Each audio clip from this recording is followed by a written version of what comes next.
Hey, what's happening? Welcome back. All right, still looking amazing. So it is like it's 11:27 right now. All right, on the 10th. So I can't remember when I made you that last video. It was like 9:40 or something like that. And I've added all of the other emails now to ActiveCampaign. It didn't take 2 hours to add all the other emails. I had to like answer the phone and do some other stuff.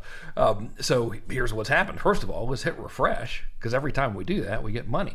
So we'll click on the old stats here and let's see.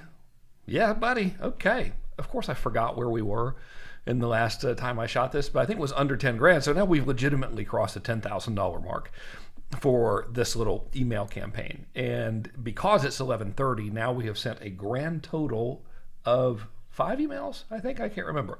Yeah, it was one on the first day with the bad video, two yesterday with mostly the bad video, and then two today. So that's a total of 5 emails over 3 days, 10 grand. Not too bad. Unable to track now how much is coming from the new list and how much is coming from the existing list, just because I got spooked with the tech stuff and was like, all right, the heck with it. I'm not going to press my luck. Not saying it's ClickFunnels' fault. Wouldn't say that.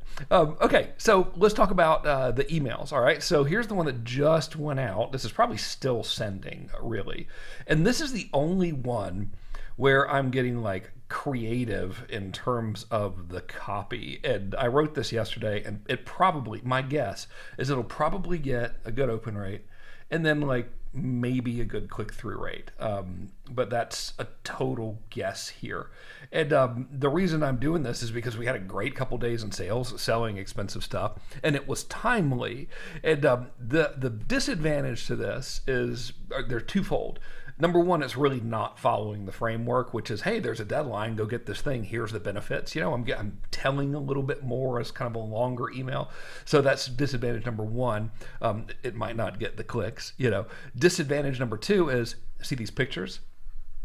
I can't evergreen this particular email because it's got the dates in here. So if I want to turn this campaign, which so far it's not like a permanent automation, I'm just literally broadcasting my list. I'm just sort of manually saying, okay, send this broadcast to everybody at this time. I can't use this email as a part of an evergreen promotion, and that's the only downside to it.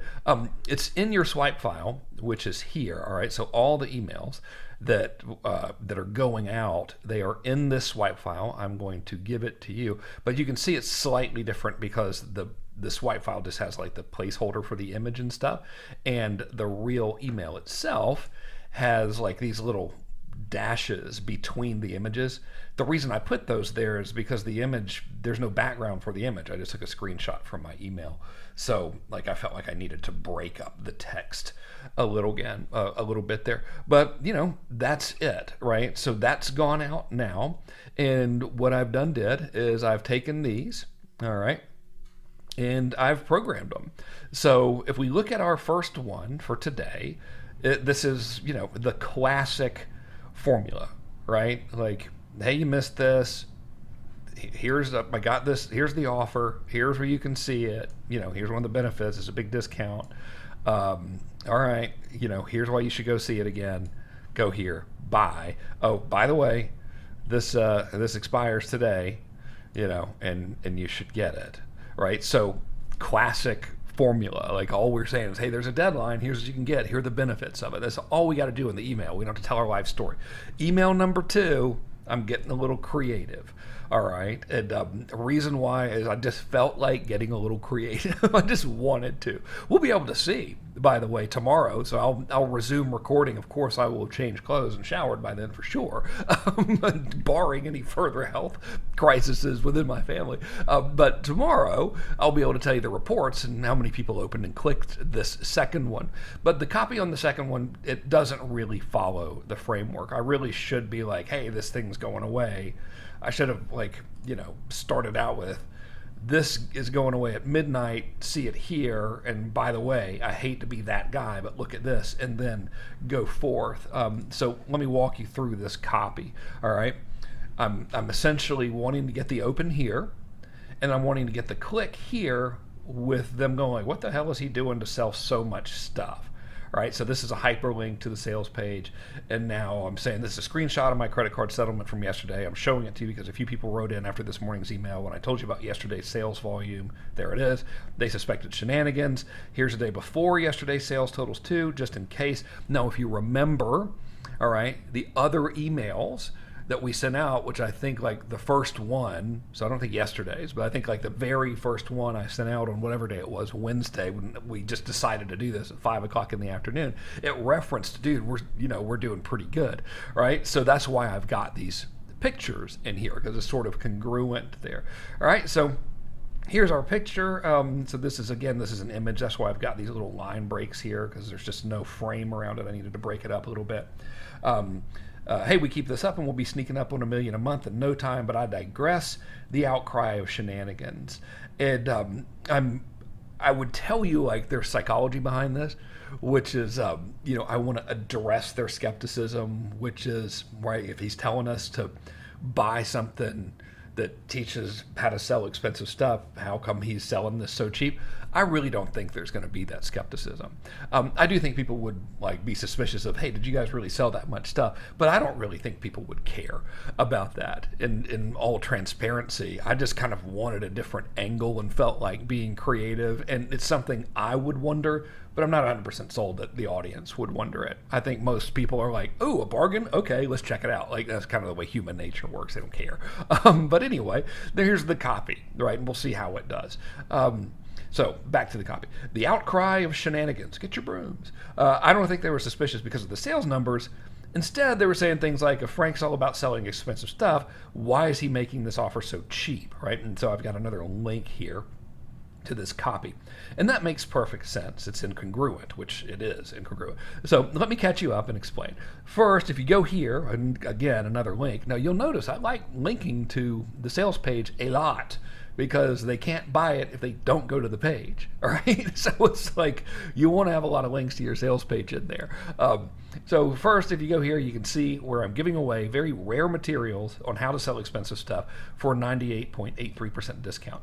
And yeah, selling how to sell expensive stuff materials at an insane discount does seem weird, which it kind of does. Again, I don't know if anyone really is going to care, but it does seem weird, and it gives me a good angle for my copy. So here's why I'm doing it. I'm filming a training on email marketing for some of my clients, aka you, and I wanted to show them how to take imperfect action and still increase revenue just by making a good offer. So I chose this offer to use as an example. Now notice again, this is clickable, all right? And I'm like kind of giving them a reason why to click. 98.83% discount here. I tell you, people are crazy about a discount, myself included. All right, the reason I chose this is because the reason I chose this is because the sales video is horrible. It's under 3 minutes and it was broken for most of the past 2 days. I do want to point that out. Like the sales video on this page is terrible. It's because it was meant for a one-click upsell, right? And even that's actually still no excuse at all. You still try at a damn one-click upsell. So I'm not telling people the benefits of selling expensive stuff. I'm not like talking about the problems they might have encountered or the problems they will encounter and how this training's going to help them. This is literally me for 2 minutes and like 58 seconds or something going, okay, here's what you're getting. So it's like a straight pitch. It's terrible. I'm not following my own frameworks here. But I kind of think that's important because so many of us get caught up in perfection that we won't do anything, and so that's why I put this like part of the training together, like, dude, seriously, just do something, and it's usually better than doing nothing. But I do want to point that out. Like, this really is a genuinely bad sales page. But what are you going to do, right? We've still made a whole lot more money than we would have if I never sent it. So back to our email copy here. Okay, so no, really, it's bad. No hook. Seriously, I mean, look, watch the damn thing. There's no hook, no benefits, just a really quick explanation of what you get with this crazy discount. See it here. All right. So part of this could actually be considered selling them on watching the video because the video is very short and there's no fluff to it. So that actually could be another angle if I wanted to just write a billion emails for this, which I might, by the way. Who knows? I might go hog wild crazy and do another deadline for this thing in a couple of days and break it up into a three payments of 97 instead of one payment of 297. We shall see. Right? Okay. Anyway, I don't suggest people deliberately use bad pitches, LOL, which is true. Like, I don't. The reason I chose this one is that it was already made, and that is true. So part of, like, you go back to the beginning of this series, I'm like, look, I want to show you how to just take something you already got and just use it to get some money, right? So that was like our rule there. So I just took that one-click upsell page and was like, okay, I'm just going to change the page a little bit, and then we're going to use this, and that's kind of what we're going to do. We're going to make the most with what we got. My whole mission in doing this is just to sort of help you be like, man, imperfect is better than perfect. Something's better than nothing. The more offers we send, the more money we're going to make. And let's just focus on that instead of minutia. Not that you are, but it is human nature, and I do it in many aspects of my life. Just not this. I do it with all kinds of other stuff. And obviously not with making yourself presentable on camera. Okay, but I really wanted to get this for you in real time, like kind of as I'm doing it, So off we go. The point of the lesson is to demonstrate how much potential profit people are leaving on the table by not making offers. So that's the backstory. Oh, yeah, I know you could care less about the backstory, but I do know you like profit. And in my opinion, nothing makes you more profitable than selling expensive stuff. Here are all my tricks for 98.83% off. Right. P.S. If you got one customer from it. Now, notice I'm doing like my, old tricks again, which is to use the same copy I've been using, but just rearrange it. So my P.S. here is the same P.S. as last time, and so I think I've used this little chunk of copy right here a zillion times. If you got one customer from it, you probably make like 20 times back. I didn't even finish the sentence. Great copywriting, Frankie. See for yourself here. Speaking of expensive stuff and making great revenue with one customer, yesterday we had 3 new customers for our expensive program. True story. Total sales added up to just over 25K. True story. And we actually collected just under 10K. The rest is on payment plans. True story. Not a bad day's work. Anyway, these rare materials show exactly what I do to sell expensive stuff all the time. Check it out here. Takes less than 3 minutes to see how it can help you.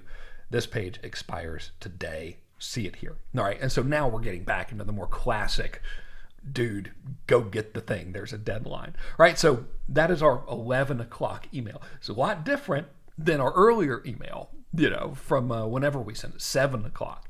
But, we'll see if it works. Who knows? Here's what I do know, right, is that now, like if we hit refresh, now if the sales have gone up, that'll be awesome because the email literally started sending. It did go up, yay. Yeah, it was 40 minutes ago. So like people are actually clicking, which is awesome. So I think we can reasonably assume that that little extra sale there came from that imperfect email that didn't necessarily follow the framework to a T. So like, again, don't get hung up on perfection. I think this copy is okay, but I'll bet you $1. I don't want to get crabby. I'll bet you 97 cents. All right. That particular email does not, it got a lot of opens, but I bet it doesn't get as many clicks. We'll see.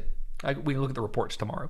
All right. And so the rest of the stuff that's going out, so I've programmed more emails to go out, is this. All right. So this is what that one was. And now we've got these. Let me bold this for you. These are classic, okay? These are just straight from the classic frameworks for a countdown sequence. Dude, it's Friday. I'll be brief. Here are 2 reasons you should buy the thing before it expires at midnight. Now, I made all of these links. I can't show you the email yet because they haven't broadcasted. And if I go into ActiveCampaign, it'll take forever. So I'll just, when we do a review, after all the dust has settled, I'll show you the actual emails themselves. But this is the copy. There's nothing different other than hyperlinks, See what you're getting here. Okay, so if you sell anything online, you're in one of 2 boats. Now look, I'm using this, all right? This is the same copy that I used on day 1, So like I've been using this you're in 2 boats thing now, I think, in like the majority of the emails. So there's no point in having to write fresh copy all the time. We think in our head that, we're writing to a single individual and they're going to read every single one of those and be like, hey, you used the same copy. We're not. So if my email list is 100,000 people, 1,000 people might open, or 5,000 people or whatever might open the 11 o'clock email, and another 5,000 people or something, who knows, might open the one at 3 o'clock, which is this one, right? but they're not necessarily the same 5,000 people. So, this is the same with ads, right? So you have to not overthink this stuff. Thank God, because if things were complicated, then your boy Frankie here would be in trouble. All right. So classic framework, simple. All right. So, if you sell stuff, you're in one of these boats, you don't sell expensive things, and you should. Why? Because even a handful of sales can totally transform your balance sheet. Remember my earlier emails today about how our sales stats over the past 48 hours? All right, cool. I thought I messed up that copy, but that does read okay. Handful of sales, big change to the balance sheet, good thing. Now, this little chunk, these whopping 2 sentences, these are new, right? And so is this one. By the way, I'm not saying you have to change your entire business model. I'm just telling you this is pretty hard to go wrong by adding a higher ticket offer to your lineup. I figured I'd just put some more copy in there. And the reason I put this in there is because it's true. It's like, yeah, I don't want to give anyone the assumption that, okay, the only way you can be successful is if you change your entire business only to sell expensive things. That's dumb. If you got a business that's already working, then don't break it, but consider adding an expensive thing to it, because even a handful of them, it still makes a big deal. It's what my original teacher, Dan Kennedy, still my teacher to this day, would call a slack adjuster, right? So that's why I put that in there. And new copy as well. And there are lots of different offer structures, in parentheses, not just coaching or whatever. I put that in there because I know my market, and I know they're like, oh, dude, it's another program for coaches on how to sell coaching for more coaching or whatever, which is not. If you were to go through those trainings, I show mastermind models, consulting models, done for you models, percentage of revenue models, all these different ways to sell expensive stuff. So sell them the quick, see for yourself here, that would be a hyperlink. And then, we have literally the exact same copy all the way down here. All right, so this is the same copy of the 2-boat copy that we've been using the entire time, and then it ends at midnight, right? So that's our next one, and then this one. So that one goes out at 3, and incidentally, that's a weird time to send it, but it's Friday. So I'm like, damn it, I didn't think this through. A lot of folks are probably not going to see the tail end of this thing, which is okay, because it's Friday night, and so people might be out doing stuff. Maybe. Actually, we're even going out tonight. Oh my gosh, my wife and I are going out for the 6th time in a year or something. We're going to Roland Frazier's house, which is always fun. So if you're ever in San Diego, just drop by his house. He'd be thrilled. So anyway, here's the next one, right? Which is going out at 10. And these are just verbatim, straight from the playbook. Deadline. Hey. Actually, I don't have first names for everybody on my list, so I just cut out the name part in the real email. But your discount's going away in 2 hours. Get it here. If you want to sell expensive stuff, all right. So scarcity. Here's what to do. Benefit, scarcity, and what to do, because this is a hyperlink as well. And then PS, right? And then the PS is benefit, scarcity, right? Classic. And then the final one, which is going out at 11 tonight, is, if you search your email for Frank Kern final notice, and you've been on my list for any amount of time, you'll see I've used this, both of these, a gazillion times. So seriously, if you're on my list, just search for, news at Frank Kern Help Desk as the sender, and then the subject line deadline, and then do it again for final notice. And you'll be like, dear Lord, this guy, he really does just do this. So please don't think you have to overthink it. Right? So final notice, shocker. This is your final notice to save over 93.83%. All right. And this is hyperlinked in the real email. This page expires in an hour. And when it does, your savings go away and everything's horrible. See it here, the end. And that's how it is. All right. So this is what's been programmed to go out, not through an automation or anything. I literally just scheduled broadcasts in ActiveCampaign. I didn't build an evergreen complex thing. I was like, here's the email I want to send to everybody. Send it at 11. That's it. So no complexity whatsoever. And so far, hey, let's try one more time. All right, so we're at 10.3 in reality. Okay. Oh, dang it. Refresh button's clearly broken. But we still have more sales coming in. So this is working pretty good. All right. So I'll pause this one, and then in a millisecond, because of editing, it'll be fast forward, and the campaign will have finished, and we'll go over the results. All right. So I'll see you then.